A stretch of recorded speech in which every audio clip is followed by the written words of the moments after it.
এয়া হৈছে ফুলকবি। মোৰ পিছফালে লহপহকৈ বাঢ়ি আহিছে। কি পদ্ধতিতনো এই ফুলকবিৰ খেতি কৰা হৈছে বা বিভিন্ন কবি উন্নত ভিডিঅ'লৈ সকলোকে স্বাগতম জনাইছোঁ। আজিৰ ভিডিঅ'টো কিছু ব্যতিক্ৰম। আজি মই আপোনালোকক এখন কবিৰ বাগিচাৰ মাজলৈ লৈ যাবলৈ ওলাইছোঁ। তাত ফুলকবি, বন্ধাকবি, ওলকবি কিদৰে কৰা হৈছে তাক খুব সুন্দৰকৈ দেখুৱাম। আপোনালোকে ভিডিঅ'টো শেষলৈকে চাই থাকিব। ভিডিঅ'টো ভাল পালে লাইক, কমেণ্ট আৰু শ্বেয়াৰ কৰিব। এতিয়া আমি উপস্থিত হৈছোঁ কামৰূপ মহানগৰ জিলাৰ অন্তৰ্গত বগীবাৰী গাঁৱৰ কলঙৰ পাৰৰ টোপৰ পথাৰৰ এই কবি খেতিৰ মাজত। এয়া আপোনালোকক দেখাবলৈ লৈছোঁ ফুলকবিৰ খেতি। ইয়াত একাংশ কৃষকে বৰ সুন্দৰকৈ কবিৰ খেতি কৰিছে আৰু অন্যান্য খেতিও কৰিছে। এয়া আপোনালোকক মই দেখুৱাবলৈ লৈছোঁ ফুলকবিৰ খেতি। পথাৰত যিসকল লোকে খেতি কৰিছে বিভিন্ন শাক পাচলিৰ, আমি ভাইটি এজন লগ। ভাইটি, তোমাৰ নামটো কোৱা? সুমন দাসহঁতে খেতি কৰি টোপৰ পথাৰখন উজ্বলাই তুলিছে, সেউজ বিপ্লৱৰ সূচনা কৰিছে। তোমালোকে কি খেতি কৰিছা? আমি ফুলকবি, বন্ধাকবি, ওলকবি।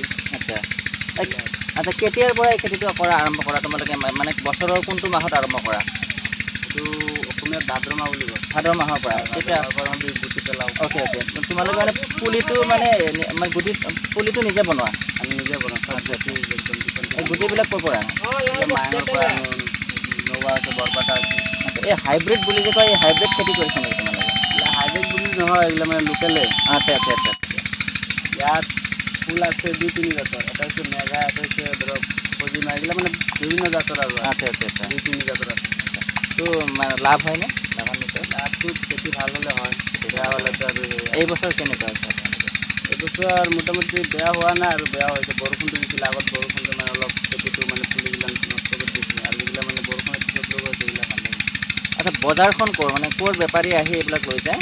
এইবিলাক আমাৰ চব, এইবিলাক সোণাপুৰ, খেত্ৰী, আপোনাৰ হৰা, বেচৰা, যোন আছে একচুৱেলি চব জেগাৰ পৰা এইবিলাক গাড়ী লৈ আহি ইয়াৰ পৰা গাড়ী লৈ আহে। মালৈ গাড়ী এইফালে আমাৰ যি আছে মানে মায়ঙৰ এইফালৰ পৰা কমে আহে, কলংপাৰ।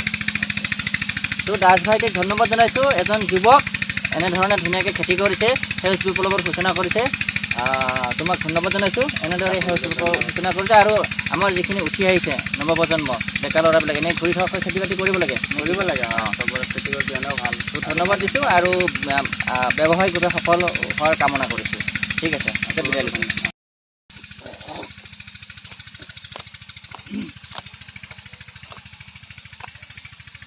লছ হৈ গ'লে দাম বেছি ভৰিব লাগিব। বেছি হেৰি নকৰোঁ। ঠিক আছে, আপুনি কাম কৰক। মানে কি হয়,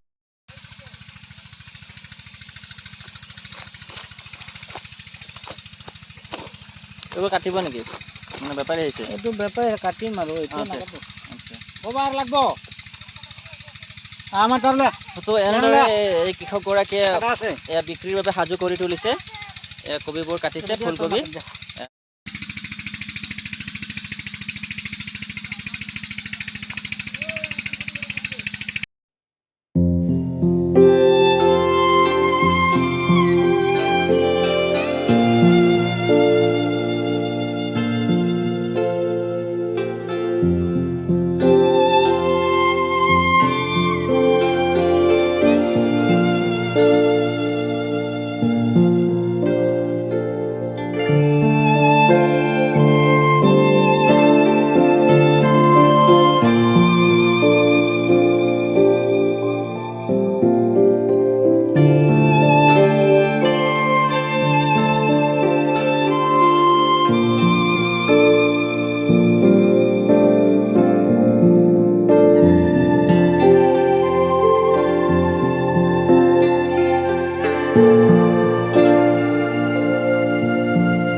দেখুৱাবলৈ লৈছোঁ ৰঙালাওৰ খেতি।